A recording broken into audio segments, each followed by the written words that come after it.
Baik. Bismillahirrahmanirrahim. Assalamualaikum warahmatullahi wabarakatuh. Innal hamdalillah nahmaduhu wa nasta'inu wa nastaghfiruh wa na'udzu billahi min syururi anfusina min sayyiati a'malina. May yahdihillahu fala mudhillalah wa may yudlil fala hadiyalah. Asyhadu an la ilaha illallah wahdahu la syarikalah wa asyhadu anna Muhammadan 'abduhu wa rasuluh. Sallallahu ala nabiyyina Muhammad wa ala alihi wa ashabihi wa man tabi'ahum bi ihsanin ila yaumiddin, amma ba'd. Alhamdulillah, kita panjatkan segala puji, pengakuan serta kecintaan untuk Allah Subhanahu wa taala. Karena semata di malam hari ini kita bisa melanjutkan mempelajari bersama adab-adabnya para penuntut ilmu. Baik ini dari kitab Majmu' atau Muqaddimah al-Majmu' karya Imam An-Nawawi rahimahullah ta'ala, ataupun juga dari kitab para ulama yang lainnya.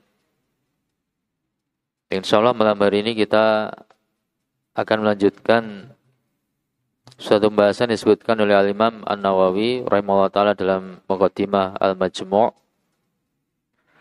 Tapi di sini kita lebih memilih ibarah yang diungkapkan oleh Al-Imam Ibnu Jum'ah atau Ibnu Jam'ah Al-Kinani Asy-Syafi'i rahimahullah ta'ala dalam kitab Tadhkiratus Sami' wal Mutakallim.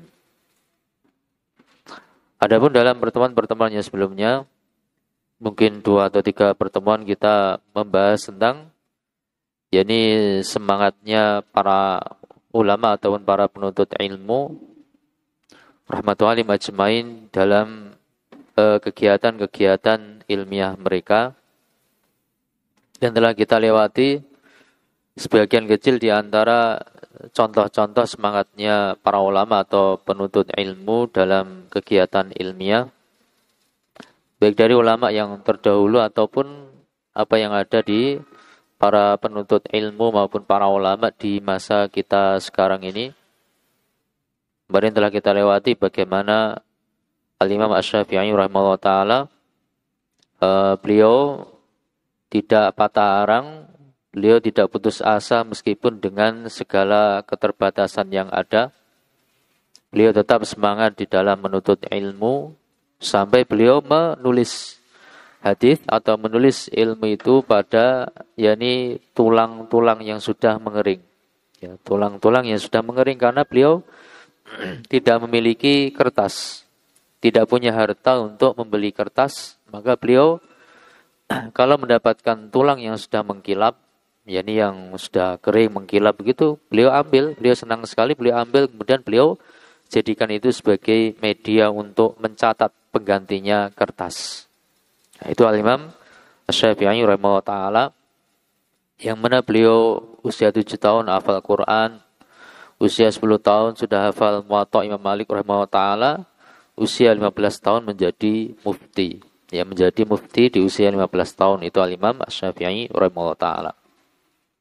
Mari kita lihat pula bagaimana Imam Ahmad bin Hanbal rahimahullah ta'ala, meskipun beliau sudah menjadi seorang imam besar dan usianya pun sudah tidak muda lagi, ternyata untuk mendatangi majelis ilmu beliau tetap bersemangat, bahkan sampai dengan berlari-lari. Ya, berlari-lari, nyangking sandal, ya, sandalnya dilepas kemudian dibawa 2 sandalnya sambil lari-lari bersama dengan anak-anak kecil supaya bisa yakni segera sampai di tempat ilmu, di majelis ilmu. Ketika ditanya, sampai kapan wahai imam lari-lari bersama asibyan sama anak-anak kecil? Kata beliau, ilal maut, sampai datang kematian. Sampai datang ke kematian. Nah, begitu pula telah kita lewati bagaimana Al-Imam Al-Muzani, salah seorang muridnya Imam Syafi'i ta'ala, beliau menelaah kitab Ar-Risalah karya sang guru, karya Imam Syafi'i ta'ala, itu beliau menelaahnya sampai 50 kali. Ya, sampai 50 kali.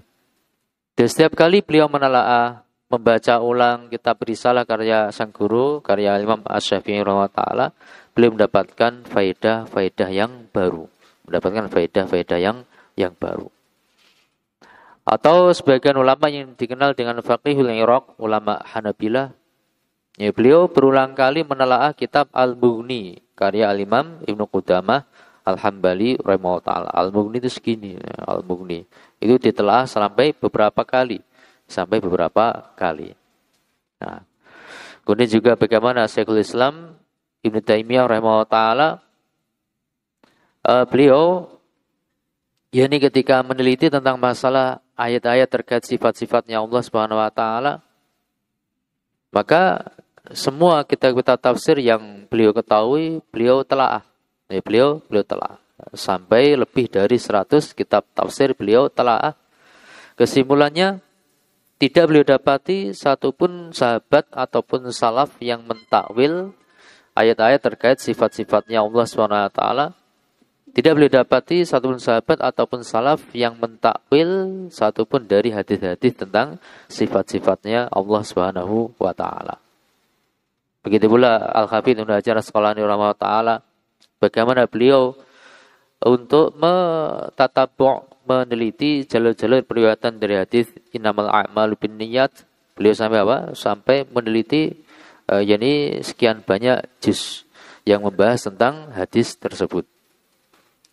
Begitu pula Imam An-Nawawi rahimahullah taala di usia yang relatif tidak terlalu panjang, yaitu beliau meninggal di usia 45 tahun, ya sekitar 45 tahun itu usianya Al-Imam An-Nawawi rahimahullah taala.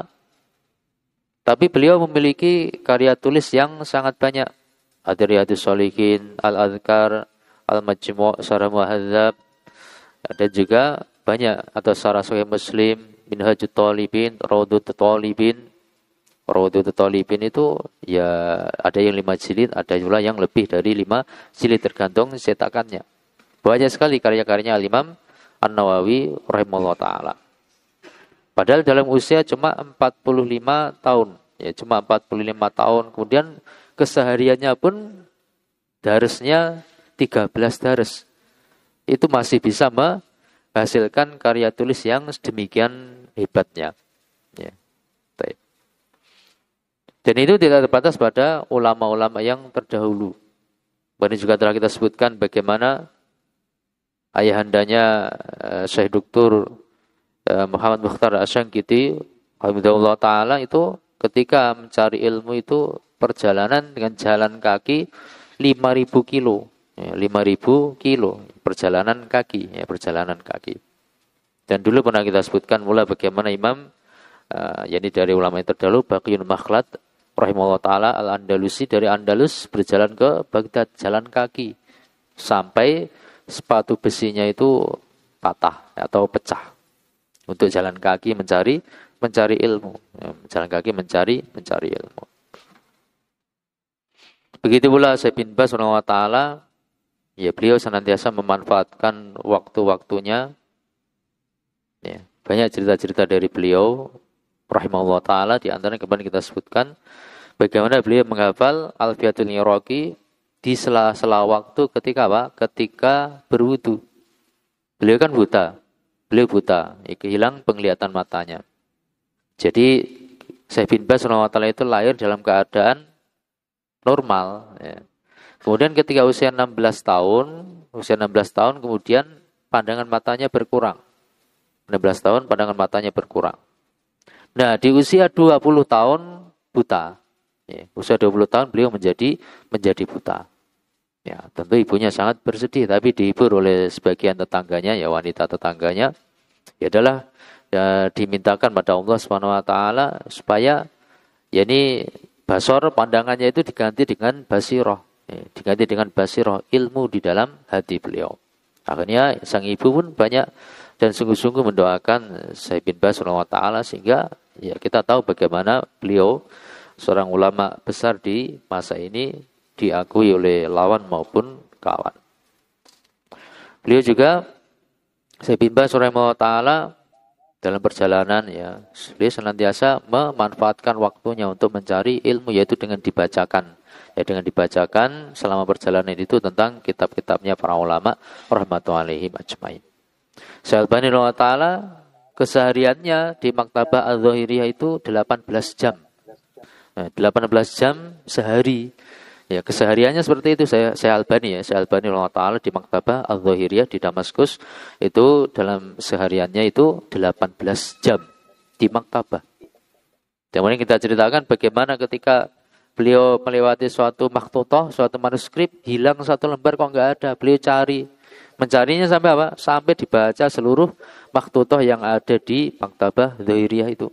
10 ribuan manuskrip lebih. Ya, 10 ribu manuskrip lebih. Beliau baca semuanya.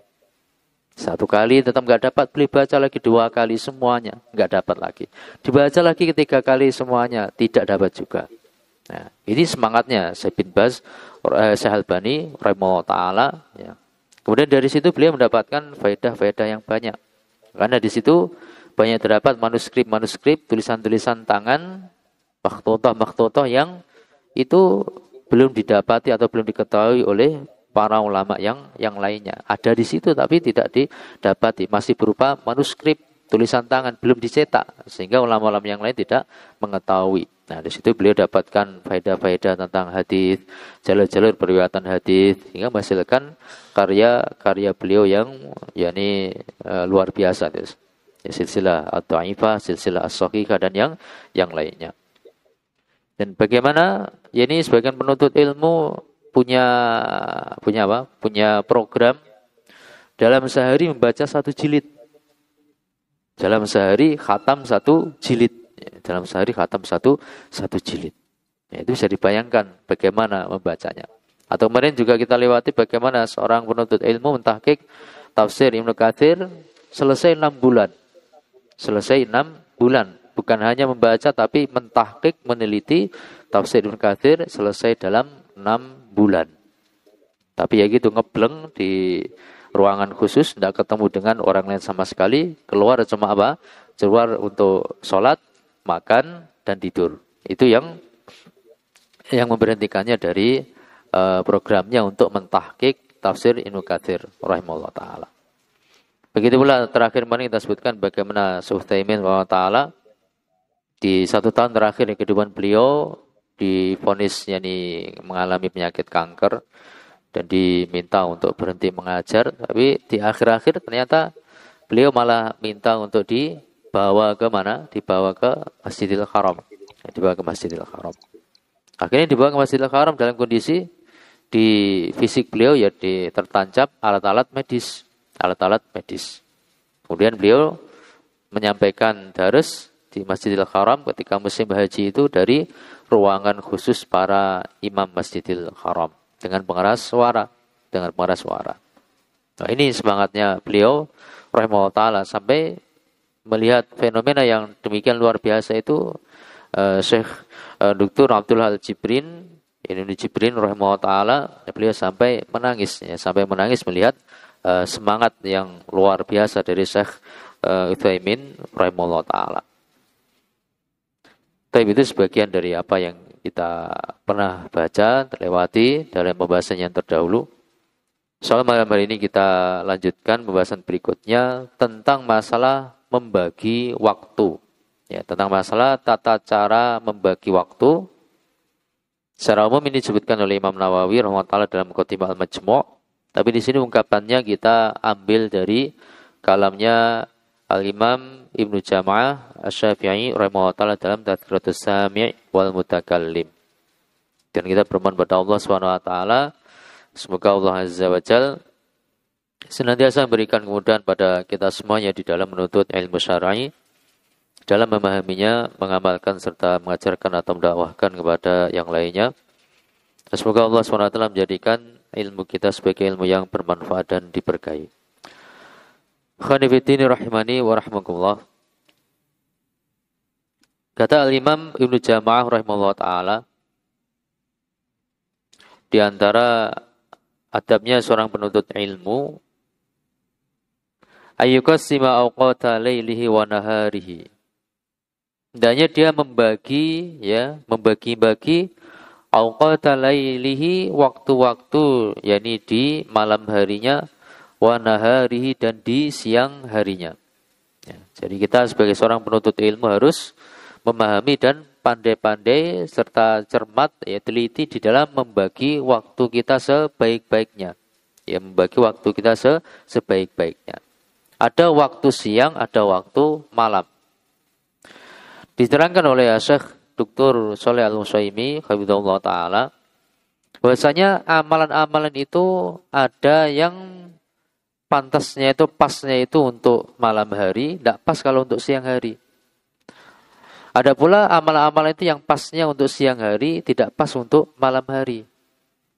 Terkadang amalan itu seperti itu. Sebagaimana juga ibadah-ibadah, Allah syariatkan ibadah-ibadah itu yang wajib maupun yang sunnah itu ada yang ibadah untuk siang hari, tidak layak untuk malam hari. Ada pula yang ibadah memang khusus malam hari, bukan waktunya untuk siang hari. Jadi ada waktunya sendiri-sendiri. Terkadang ibadah ataupun aktivitas itu demikian keadaannya. Meskipun ada juga yang bisa dilaksanakan siang maupun malam hari. Tapi sebagian amalan, sebagian kegiatan, sebagian ibadah itu ada yang pasnya di siang hari saja, tidak pas di malam hari. Ada yang pasnya di malam hari, tidak pas di siang hari. Begitu pula dalam masalah menuntut ilmu. Aktivitas keilmuan itu sebenarnya ada pembagian waktunya sendiri-sendiri. Pasnya itu untuk aktivitas A ini waktunya kapan, aktivitas B ini pasnya waktunya kapan, demikian seterusnya itu ada waktu-waktunya. Beda antara siang dan malam. Ya, beda antara siang dan malam. Siang pun ada waktu awal siang yaitu pagi hari, ada tengah hari, ada sore hari. Nah, malam juga demikian. Ada awal malam, ada pula akhir malam. Nah, ini ada aktivitas tertentu yang tepat untuk dilaksanakan pada masing-masing waktu tadi. Tapi diingatkan pula oleh Syekh Shalih Al-Utsaimin hafizahullah taala bahwasanya apa yang disebutkan oleh Al-Imam Ibnu Jama'ah rahimahullah taala yang akan kita baca ini adalah berdasarkan kebiasaan yang berlaku di masa salaf, di masa para ulama terdahulu rahmatullahi alaihim ajmain. Mungkin agak berbeda dengan yakni konsekuensi apa yang terjadi, kondisi-kondisi yang meliputi kita di masa sekarang ini. Ya, di masa kita sekarang ini. Tapi satu kaidah disebutkan oleh Syekh Shalih Al-Utsaimin hafizahullah taala. Bagaimana bahwasanya hukum asal, kebiasaan-kebiasaan yang sudah berjalan di masa salaf, di masa yang terdahulu, itulah yang paling bagus. Nah, itulah yang paling bagus, yang paling tepat sesuai dengan yakni kondisinya manusia. Ya, sesuai dengan kondisinya manusia. Sebenarnya itu yang paling bagus. Ya, sebenarnya itu yang paling tepat untuk yakni kondisinya manusia. Tapi mungkin agak berbeda dengan apa yang terjadi di masa kita sekarang ini. Kita akhirnya tidak bisa berjalan sebagaimana apa yang terjadi di masa salaf itu. Yang sebenarnya itu yang paling bagus, tapi kita tidak bisa menjalankannya karena kondisi kita berbeda. Ya, karena realita kondisi kita berbeda. Jadi dalam bahasa yang lain, yang paling ideal itu apa yang terjadi dalam salaf. Itu yang paling ideal. Yang paling ideal itu apa yang berlaku di masa salaf. Termasuk pula dalam masalah pembagian waktu dalam menuntut ilmu itu yang paling bagus pembagian waktu di masa salaf. Tapi permasalahannya karena kondisi kita berbeda, faktor-faktor yang meliputi keadaan kita itu berbeda-beda, ya sehingga ya kita harus melihat realita yang ada di lapangan. Kemudian terpaksa kita menyesuaikan dengan apa yang ada di lapangan, meskipun itu sebenarnya kurang ideal kalau dibandingkan dengan apa yang ada di masa salaf terdahulu. Ya, sekarang kita lihat bagaimana ini yang ada di masa salaf. Selanjutnya kata Imam Ibnu Jama'ah rahimahullah taala, wa yaqtani ma baqiya min umuri Wa yang tanima, hendaknya seorang penuntut ilmu itu memanfaatkan, mencari ghanimah, mencari faedah, mencari manfaat, ma baqiya min umurihi, dari apa yang tersisa dari usianya. Ya. Kita ini dengan berjalannya waktu, ya, ya ini bertambahnya usia kita, sebenarnya bukan usianya bertambah, tapi hakikatnya adalah apa? Usia kita itu berkurang. Ya, hakikatnya usia kita ini berkurang. Karena ya ini setiap kita itu sudah ada ajal yang telah ditentukan oleh Allah Subhanahu wa taala. Nah, itu suatu hal yang pasti. Kita semuanya mengetahui. Tinggal bagaimana kita menyikapi, ya, untuk kebaikan diri kita sendiri. Nah, baik. Jadi di situ permasalahannya, ajal itu sudah ditentukan oleh Allah Subhanahu wa taala.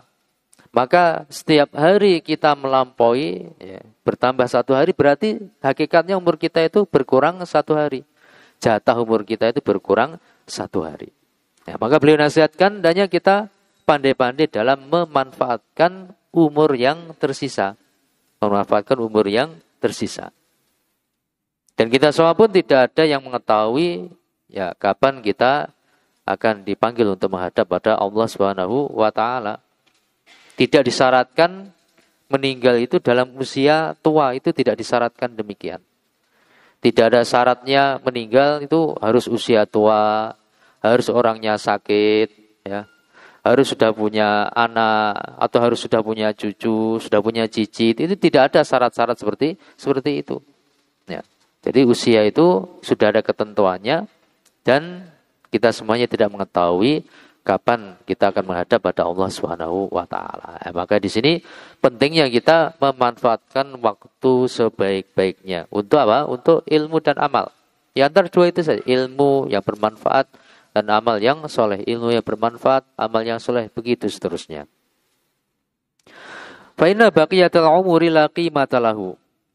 Karena sesungguhnya sisa umur itu sama sekali tidak ada nilainya. Ini ada dua kemungkinan makna. Kemungkinan makna yang pertama, kalau ya ini sisa umur kita itu kita sia-siakan, tidak kita manfaatkan sebaik-baiknya, ya berarti sisa umur kita ini sama sekali tidak ada nilainya. Ya, sama sekali tidak ada nilainya. Bahkan dikatakan, kalau kita dalam sehari itu tidak ada perbaikan, itu kita dikatakan sebagai seorang yang merugi, ya, seorang yang merugi. Apalagi kalau berjalan mundur. Hari sekarang ya ini lebih buruk dibandingkan hari kemarin. Naudzubillah min dzalik. Lawang kalau tetap konstan, tidak berubah menjadi yang lebih baik, itu saja dikatakan merugi, apalagi malah berjalan mundur. Hari kemarin lebih baik dibandingkan hari sekarang. Wah, ini kita sungguh sangat merugi kalau demikian itu. Ini kemungkinan yang pertama. Kalau sisa usia kita ini tidak kita manfaatkan sebaik-baiknya, nah, ya berarti tidak ada nilainya sama sekali. Kemungkinan mana yang kedua?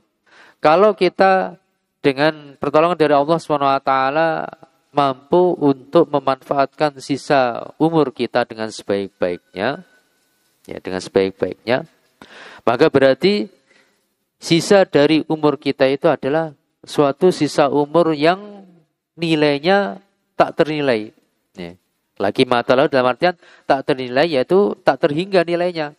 Tak terhingga nilai, sangat bernilai, sangat bernilai. Kalau kita mampu memanfaatkan sisa umur kita dengan sebaik-baiknya, ya dengan sebaik-baiknya. Baik. Jadi itu suatu hal yang ya kita sering lalai ya tentang masalah kematian ya. Tentang sisa umur kita. Sering kita lalai, kita menyangka usia kita itu masih panjang. Kita lalai, kita terlena seakan-akan kita akan hidup 1000 tahun lagi. Seakan-akan kematian itu tidak akan menjumpai kita. Nah, itu sering lalai dalam masalah-masalah seperti ini. Padahal betapa banyak kejadian-kejadian yang yaitu di luar dugaan. Kejadian-kejadian di luar dugaan. Seorang keluar dalam keadaan sehat, ya, kemudian naik kendaraannya, tahu-tahu tanpa sebab yang jelas jatuh dari kendaraannya, jatuhnya juga enggak apa, bukan kecelakaan yang parah. Ternyata meninggal. Ternyata meninggal, memang sudah jalannya seperti itu. Tapi ada juga yang mengalami kecelakaan parah, patah tulang, enggak mati-mati. Ya, itu memang takdir itu tidak bisa kita nggak bisa memprediksi tentang kematian itu, tentang kematian. Ada orang yang sehat walafiat, tiba-tiba kena serangan jantung meninggal. Tidak ada indikasi sama sekali dia itu sebagai seorang yang sakit. Nah, tapi ada juga seorang yang dia itu tidak ada detak jantungnya tapi hidup selama bertahun-tahun. Itu terjadi di sebagian negara Arab, tapi Anda lupa di negara mana itu. Dia itu tidak punya, setelah diteliti ternyata tidak ada detak jantungnya, tapi dia hidup selama bertahun-tahun. Selama bertahun-tahun. Dia seorang yang gemar bersedekah. Ya, gemar bersedekah, sehingga itu Allah memberikan anugerah kepadanya, ada suatu anggota tertentu dalam tubuhnya itu, yang ini pada orang lain nggak ada. Ketika dokter memeriksa itu bingung, dokter ini kok ada ini. Ternyata ini yang bikin orang itu hidup. Jantungnya nggak berdetak, tapi karena ada itu sehingga dia tetap hidup. Ada detailnya lupa, tapi ada orang seperti itu. Nggak mati-mati selama bertahun-tahun, padahal jantungnya nggak fungsi. Jantungnya tidak fungsi. Tapi aliran darahnya digantikan dengan cara yang lain oleh Allah Subhanahu wa Ta'ala. Ada yang usia 150 tahun belum meninggal. Di Jawa Tengah ada 150 tahun belum meninggal. Ada pula bayi baru lahir langsung meninggal. Nah, ini namanya usia itu tidak ada yang tahu kecuali hanyalah Allah Subhanahu wa Ta'ala. Malakul maut pun nggak tahu kapan si fulan itu akan meninggal. Yang tahu hanya Allah Subhanahu wa Ta'ala. Kata beliau rahimahullah ta'ala, mulai masuk dalam pembagian waktu. Wa ajwadul awqati lil hifdzi al-askharu. Waktu yang terbaik untuk menghafal, ya, waktu yang terbaik untuk menghafal itu al-askharu, waktu-waktu sahur. Nah, yang beliau maksudkan dengan waktu-waktu sahur itu adalah akhirul lail, akhir malam. Akhir malam. Ini waktu yang terbaik untuk menghafal. Ya, waktu yang terbaik untuk menghafal. Adapun kalau sahar, kalau kata sahar itu adalah apa? Menurut pendapat yang rajih adalah waktu antara azan pertama dengan azan yang kedua di waktu subuh.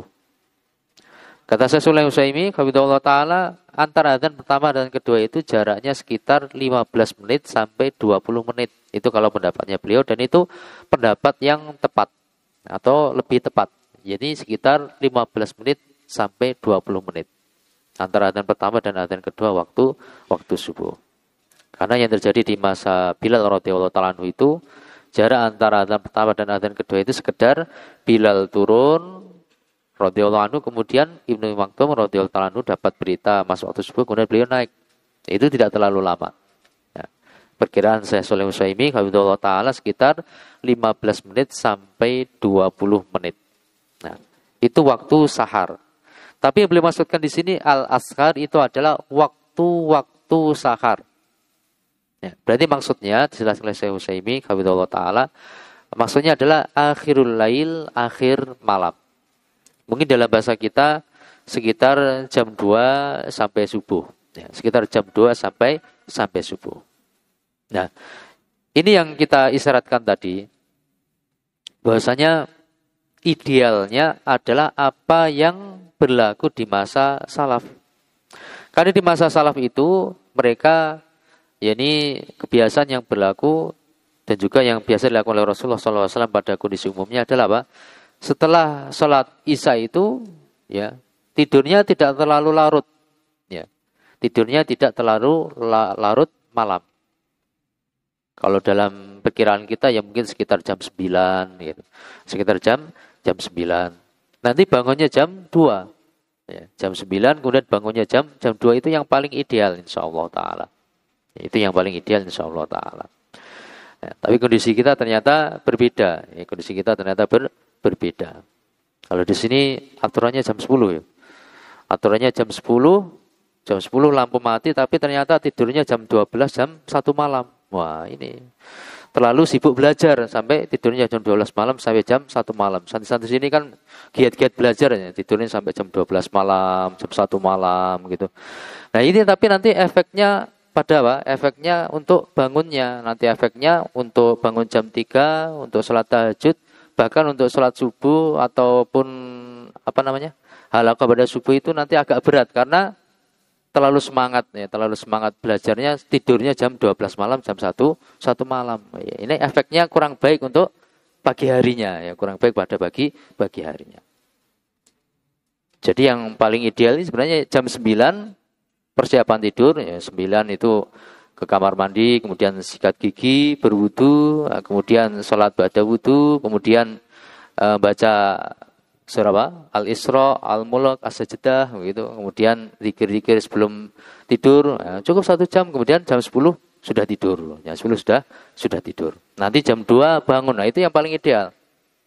Yang paling ideal untuk menghafal baik itu Al-Qur'an ataupun hadis ataupun yang lainnya itu di waktu-waktu tersebut. Sepertiga malam yang terakhir lah bahasa kita. Sepertiga malam yang terakhir jam 2 ke atas sampai subuh. Kenapa? Karena itu waktu yang pertama, ya sisi yang pertama itu waktu yang mana kita telah selesai dari istirahat. Istirahat yang ideal bagi tubuh kita sehingga otak kita itu dalam kondisi fresh, segar. Ketika bangun tidur pagi hari itu jam 2 itu kan setelah kita istirahat sehingga kondisi fisik kita itu yakni segar, pikiran juga fresh, segar. Sehingga itu menguatkan untuk menghafal. Itu sisi yang pertama. Sisi yang kedua, karena waktu malam itu waktu yang sunyi. Ya, waktu malam itu waktu yang sunyi. Ya, sehingga bisa lebih fokus untuk menghafal. Ya, bisa lebih fokus untuk menghafal. Jam-jam segitu itu kan suasananya hening, sunyi, senyap, atau apalagi istilahnya. Hening, sunyi, senyap, apa ya sama aja kan. Itu istilahnya kan begitu. Yang ada apa? Suara jengkeri, suara apa begitu. Ya. Belum ada Pak, hiruk pikuk. Ya, hiruk pikuk perkara duniawi belum terlalu ada, masih sunyi, masih sunyi. Sehingga itu sangat membantu untuk fokus dalam menghafal, fokus untuk menghafal. Ini untuk menghafal yang paling bagus itu di waktu akhir malam atau sepertiga malam yang terakhir itu. Walil bahsi, kalau untuk membahas itu maksudnya mencari pemahaman tentang pembahasan-pembahasan ilmiah atau untuk belajar, ya. Hadir di dalam durus, daras-daras, halaqah-halaqah untuk mencari ilmu. Itu adalah al-abkar di waktu pagi, ya, di waktu pagi. Nah, itu yang paling bagus. Jadi menghafal itu yang paling bagus sebelum subuh. Ya, sebelum subuh. Jadi bangun tidur jam 2, kemudian sholat tahajud, sholat witir sesuai yang dimampui, yang penting bisa istiqomah. Kemudian setelah itu dimanfaatkan untuk apa? Untuk menghafal Al-Quran. Mungkin dibagi waktunya, berapa untuk menghafal Al-Quran, berapa untuk menghafal hadis, berapa untuk menghafal matan, nah, begitu. Bisa dibagi-bagi waktu, yakni sepertiga malam yang terakhir tersebut. Nah, ketika kemudian masuk yakni setelah adzan yang pertama, yakni 15 menit atau 20 menit sebelum masuk waktu subuh, ya di situ waktu diperbanyak untuk istighfar, mohon ampun kepada Allah Subhanahu wa taala. Wal mustaghfirina bil ashar, orang-orang yang banyak istighfar, ya beristighfar, mohon ampun kepada Allah Subhanahu wa taala di waktu-waktu sahur. Dan sunahnya juga kemudian apa? Istirahat sejenak. Istirahat sejenak sebelum masuk waktu subuh. Sebelum masuk waktu subuh istirahat sejenak. Istirahatnya jangan panjang-panjang, nanti jam 3 bangun, kemudian pindah ke masjid, tapi pindah tidur ya, bukan seperti itu. Bukan pindah tidur ke masjid, tapi sholat, kemudian yakni untuk menghafal Al-Quran atau hadis atau matan. Ya, kemudian bisa ya, menjelang ketika 20 menit atau 15 menit sebelum subuh istighfar, Kemudian istirahat sejenak. Istirahat sejenak supaya nanti masuk waktu subuh itu bisa fresh. Ya, masuk waktu subuh bisa fresh, bisa segar, tidak mengantuk ya, tidak mengantuk. Khonibitini rahimani warahmatullah. Nah, kemudian di waktu pagi abkar, itu waktu yang ideal untuk apa? Untuk belajar. Waktu yang ideal untuk belajar. Ya, sehingga kalau kita dapati ya, namanya sekolah itu pada umumnya kan di waktu pagi. Ya, sekolah itu pada umumnya di waktu pagi. Ya. Dan itu hukum asal. Jadi orang-orang ahli pendidikan itu memang menetapkan waktu itu di waktu pagi. Kita dulu sekolah SD, SMP, SMA itu hukum asalnya kan pagi. Karena mereka paham bahwasanya waktu pagi itu waktu yang paling tepat untuk menyerap ilmu, untuk memahami permasalahan-permasalahan ilmiah. Ya, di waktu pagi. Ya, di waktu pagi. Ya. Baik. Dan ini tentu berbeda-beda antara satu orang dengan orang yang lainnya. Ada yang dari waktu pagi itu kemudian 4 pelajaran sudah capek, ya, 4 pelajaran sudah capek sehingga ketika pelajaran yang kelima, keenam dan ketujuh sudah ngantuk atau nggak hadir di dares, ya, gitu kan. Gara-gara apa? Paginya sudah 4 jam penuh, ya, sudah 4 jam penuh. Ya, lebihnya. Tapi ada juga yang ya ini sampai apa? Sampai jam 11 pun nggak masalah. Ya, sejak subuh sampai jam 11 tidak masalah. Ada juga sebagian orang yang punya semangat seperti itu. Jadi masing-masing orang itu kondisinya berbeda-beda. Ya. Dan itu tugasnya para guru. Nanti antum kalau jadi guru ya pandai-pandai dalam mengatur dan mencermati kondisi dari para murid tersebut. Walil kitabati, kalau untuk menulis wastun nahari, di tengah hari. Menulis itu di tengah hari. Tengah hari maksudnya pada zuhur. Tengah hari pada zuhur. Nah, jadi asalnya tadi apa? Tidur itu sekitar jam 9 atau maksimal jam 10, kemudian bangun jam 2, setelah itu aktivitas menghafal sampai ini 20 menit tadi, kemudian banyak istighfar, kemudian istirahat sejenak, masuk waktu subuh, setelah itu pelajaran. Setelah itu pelajaran ya semampunya kalau bisa sampai siang. Sampai siang. Nah, di sana jam 2 sampai jam 11, ya, jam 2 sampai jam 11 itu sudah berapa jam? 9 jam. Ya kan? Jam 2 sampai jam 11 itu sudah 9 jam. Ini pada umumnya orang sudah apa? Butuh untuk istirahat. Ya. Maka kalau anak memandang dan kecondongan anak yang rojih itu Qailullah itu adalah sebelum zuhur. Qailullah sebelum zuhur. Ulama khilaf. Ya, ulama ada beda pendapat.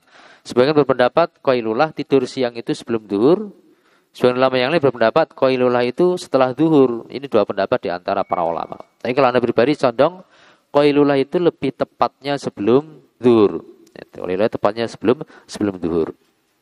Ya, fakta di lapangan menunjukkan bahwasanya apa? Bahwasanya ketika belajar dari pagi sampai siang itu di jam-jam 10 itu sudah apa? Sudah berkurang kuatnya, adanya sudah 5 watt. Ini ada 5 watt itu. Sudah capek, sudah capek. Dan ini tergantung kondisi masing-masing juga, tergantung semangatnya. Tapi pada umumnya seperti itu. Kalau dari subuh sampai jam 10, wah itu rata-rata sudah capek. Rata-rata sudah capek. Atau belum capek? Belum capek ya? Belum capek. Jam 5 pagi setelah subuh sampai jam 10 belum capek. Ya, tergantung masing-masing orang. Tapi umumnya sampai jam 10 itu sudah capek. Jadi kalau Anda memandang lebih tepat qailullah itu apa? Sebelum zuhur. Tapi kondisi kita berbeda seperti yang kita sebutkan tadi. Ya. Idealnya seperti itu, tapi karena tuntutan zamannya berbeda, kondisinya berbeda, ya kita mengikuti kondisi yang ada ya, bagaimana lagi. Tapi idealnya seperti itu. Qailullah sebelum zuhur sudah istirahat. Qailullah itu sekitar setengah jam itu cukup. Tidak mesti tidur, tapi yang penting istirahat. Tidak mesti tidur, yang penting istirahat. Berbaring, ya, istirahat. Benaknya berhenti untuk aktivitas berpikir. Khonibitini rahimani wa rahimakumullah. Nah, dengan qailulah ini harapannya masuk waktu zuhur fresh lagi. Seperti ketika kita bangun di akhir malam itu. Sudah fresh karena sudah istirahat. Siap untuk aktivitas yang berikutnya. Tapi kalau istirahatnya itu jam 1 siang, ya, tidurnya jam 1 siang, alamatnya. Alamat apa? Alamat nanti di jam-jam 10 itu sudah kecapean, sudah ngantuk. Ya, sudah ngantuk. Tapi kalau semangat-semangat, insya Allah enggak ya. Kalau memang semangat tinggi, insya Allah enggak capek. Tapi rata-rata umumnya orang seperti itu. Jam 10 itu sudah capek. Ya. Sudah capek. Ima ngantuk, ima yang satunya batuk-batuk, ima apa, mungkin ya apa ya, macam-macam lah. Gaya-gaya itu kan macam-macam. Baik. Nah, nanti kalau ini lanjut, biasanya nunggu duhur itu sudah ngantuk-ngantuk ya. Nunggu duhur ngantuk-ngantuk ya. Nunggu duhur begitu kan. Nunggu komat itu loh, ngantuk-ngantuk. Ketambah lagi setelah duhur halakoh. Wah, tepak sudah. Lanjut halakoh pada duhur. Itu capek sudah. Nah, kemudian nanti jam 1 siang makan. Setelah makan tidur. Wah, tepat sudah. Setelah makan kemudian tidur siang. Baik. Nah, ini kondisi kita seperti itu. Tapi ya gimana lagi ya, kita jalani kan gitu. Tapi idealnya jam 11 itu istirahat, qailulah, ya, kemudian duhur fresh. Duhur itu nanti untuk nyatet-nyatet, untuk nyalin-nyalin, nah begitu. Kemudian ya ini apa? Ya ini jam 1 siang. Makannya jam berapa? Makan jam 1. Ya, makan jam 1. Kaedahnya sebenarnya antara makan dan tidur itu tidur dulu baru makan. Jangan setelah makan kemudian tidur. Nah, itu kurang bagus untuk kesehatan. Jadi pasnya tadi. Kalau idealnya qailulah sebelum zuhur, nah, kemudian setelah zuhur ada halaqah, tidak masalah. Kemudian makan, setelah itu ya mungkin untuk nyatet-nyatet atau nyalin-nyalin apa atau murojaah itu tidak masalah. Walil mutola'ati wal mudzakarati al-lailu. Kalau untuk menelaah dan untuk mudzakarah itu murojaah. Murojaah itu al-lailu di waktu malam, ya di waktu malam. Jadi ashar akhir malam untuk menghafal, waktu pagi hari sampai siang, ya di waktu duha, ya, setelah subuh sampai waktu-waktu duha sebelum zuhur itu untuk membahas, untuk belajar, kemudian qailulah, kemudian salat zuhur, ya, kemudian makan siang, ya. Kemudian siang hari untuk kitabah, untuk menulis, menyalin apa, mencari faedah, menulis, ataupun semisalnya. Baik. Kemudian kalau untuk menelah dan mudzakarah, murojaah itu di waktu malam. Jadi di waktu malam setelah isya, itu kalau di sebagian pondok itu ada jam wajib belajar. Ada jam wajib belajar di waktu malam. Setelah makan malam, kemudian ada jam wajib belajar. Di sini kayaknya ada juga ya. Ada juga sebagian ada juga jam wajib belajar. Baik. Dan nanti kita katakan sampai apa? Jam 9. Makanya jam berapa malam? Jam 8. Jam 8. Ya pas ya. Maka makan jam 8, kemudian setelah makan jam wajib belajar sekitar 1 jam, ya mungkin jam 9, setengah 10, nah itu mulai persiapan untuk tidur, ya istirahat.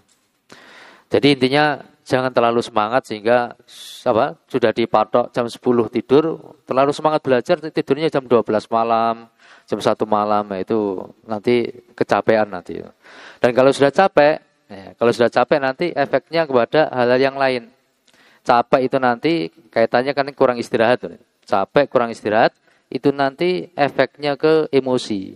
Nah, itu nanti efeknya ke emosi. Nah, kalau sudah emosi nanti pelampiasan macam-macam.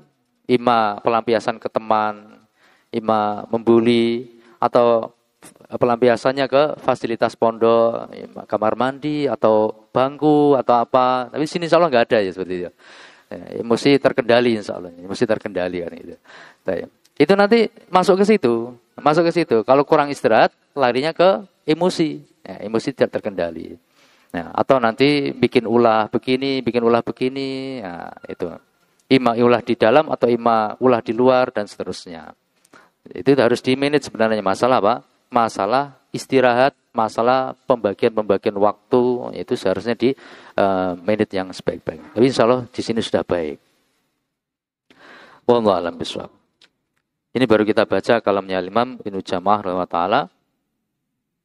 Berikutnya beliau nukilkan beberapa kalamnya Al-Khatib Al-Baghdadi rahimahullah taala yang insyaallah kita baca pada pertemuan yang akan datang. Wallahu a'lam bishawab.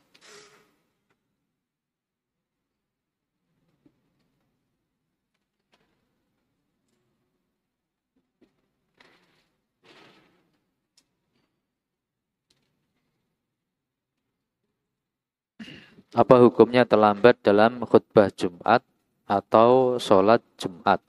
Mohon perinciannya. Terkait masalah Jumatan, Allah SWT telah berfirman, "Idza nudiya lis-sholati min yaumil jumu'ati fas'au ila dzikrillahi wa dzarul bai'." Jika sudah diseru untuk yakni kepada zikrullah, yakni azan Jumat. Maksudnya azan Jumat yaitu azan ketika khotib sudah di atas mimbar. Jadi khotib kan datang, masuk pintu, kemudian salam. Setelah itu naik ke mimbar, salam lagi. Setelah itu muadzin azan naik. Itu patokan di waktu di sini. Ketika sudah diserukan azan Jumat, ya, fas'au ila dzikrillah, maka adalah yakni berangkat ila dzikrillah menuju kepada zikrullah. Perintah untuk berangkat Jumatan kapan? Ketika diserukan adzan Jumat. Ya, ketika diserukan adzan Jumat, maka disitulah perintah untuk berangkat Jumatan. Dan ini hukumnya wajib. Kalau sudah apa? Sudah terdengar adzan Jumat, yang khotib sudah di atas mimbar, berarti itu wajib berangkat Jumatan. Tapi disunnahkan, dianjurkan at-tabkir, berangkat Jumatan lebih pagi. Semakin pagi semakin bagus. Ya, semakin pagi semakin bagus. Ya. Di sini biasanya jam berapa? Tabkir. Jam 9? Ada yang jam 9? Belum. Jam 10? Jam 10. Ya, 9. Baik. Khair insyaallah jam 10. Baik. Itu dianjurkan. Tapi wajibnya kapan? Wajibnya berangkat ketika adzan Jumatan. Itu wajibnya. Itu hukum asal sarasari wajibnya ketika adzan Jumat. Tapi kalau ada aturan pondok diharuskan bagi santri untuk berangkat jam sekian, ya berarti sesuai persyaratan harus ditepati. Ya, harus ditepati. Baik. Nah, maka ketika tidak ada uzur, kok sudah dikumandangkan adzan belum berangkat, ya berarti di sini dosa. Ya, di sini terjatuh dalam suatu dosa, yakni meninggalkan suatu kewajiban. Ya, patokannya yaitu dengan adzan. Ya, adzan berangkat. Ya, adzan itu ada perintah untuk berangkat.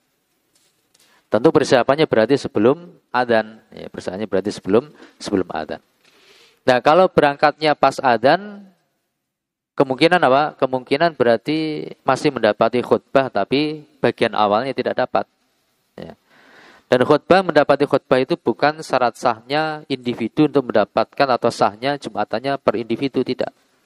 Jadi khutbah Jumat itu syarat sahnya kegiatan Jumatan itu sendiri secara keseluruhan.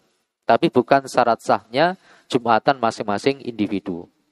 Jadi kalau seorang misalkan datang pas ikomat, pas sudah ini misalkan rakaat pertama, salat Jumatnya sah. Ya, salat Jumatnya sah, tapi dia tidak memenuhi kewajiban untuk ya datang ketika dikumandangkan adzan Jumat. Ya. Tapi sholat Jumatnya sah. Sholat Jumatnya sah. Jadi itu perinciannya. Tidak mendapatkan yakni khutbah Jumat, tapi dapat sholat Jumatnya, itu Jumatannya sah, tapi dia tidak menjalankan kewajiban untuk berangkat ketika dikumandangkan adzan Jumat, kecuali kalau ada uzur. Ya.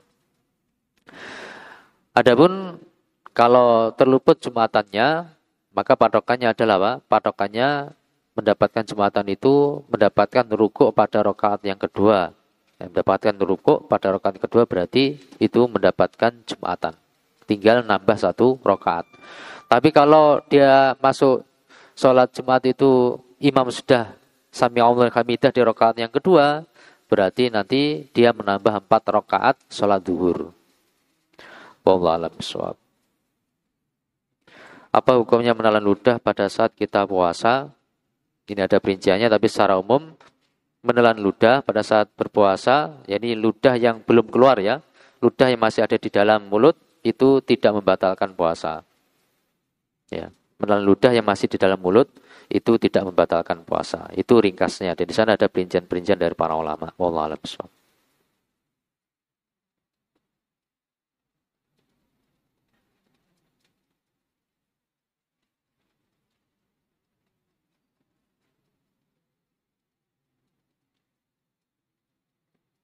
Apakah tidur pagi jam 6 itu baik dan apakah boleh? Nah, jam 6 ya, tidur pagi. Tidur pagi itu ya banyak dicela oleh para ulama rahmatullahi alaihim ajmain. Karena pagi itu waktunya untuk aktivitas. Waktu-waktu yang paling berharga untuk aktivitas ya, tidak selayaknya kemudian disia-siakan untuk tidur. Ini hukum asal, ini hukum asal. Ini hukum asal. Jadi jam 6 ya, jam 6 apalagi setelah subuh itu bukan waktunya untuk tidur. Ya.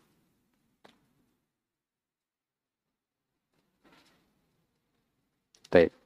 Rasulullah SAW mendoakan barokah bagi yakni orang-orang yang yakni beraktivitas di waktu pagi itu, aktivitas apapun, sehingga sebagian sahabat itu ketika memberangkatkan kafilah dagangnya juga di setelah subuh. Ya, karena memang waktu yang didoakan barokah oleh Rasulullah SAW yaitu waktu pagi, waktu pagi itu.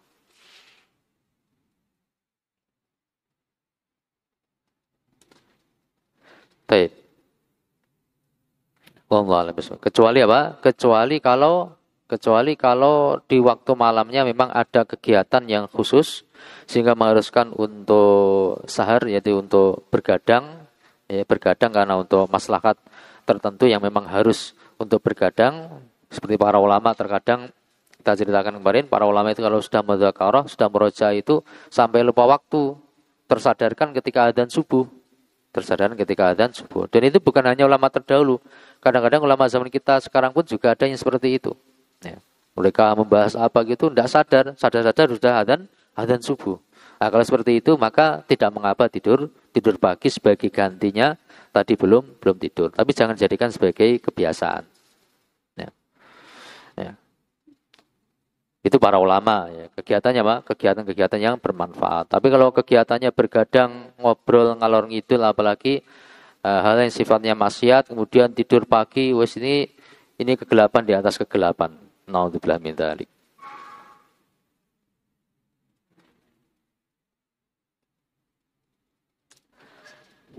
Tapi insyaallah kita cukupkan. Mudah-mudahan apa yang kita meroja bersama bisa difahami dan bermanfaat bagi hati kita, dunia kita, dan akhirat kita. Kalau ada benarnya dari Allah SWT, kalau ada kelirunya karena keterbatasan ilmu ana, semoga diampuni oleh Allah SWT. Ada kurangnya mohon dimaafkan. Subhanakallahumma wa bihamdika asyhadu an la ilaha illa anta astaghfiruka wa atubu ilaik. Wa akhiru da'wana alhamdulillahi rabbil alamin. Wassalamualaikum warahmatullahi wabarakatuh.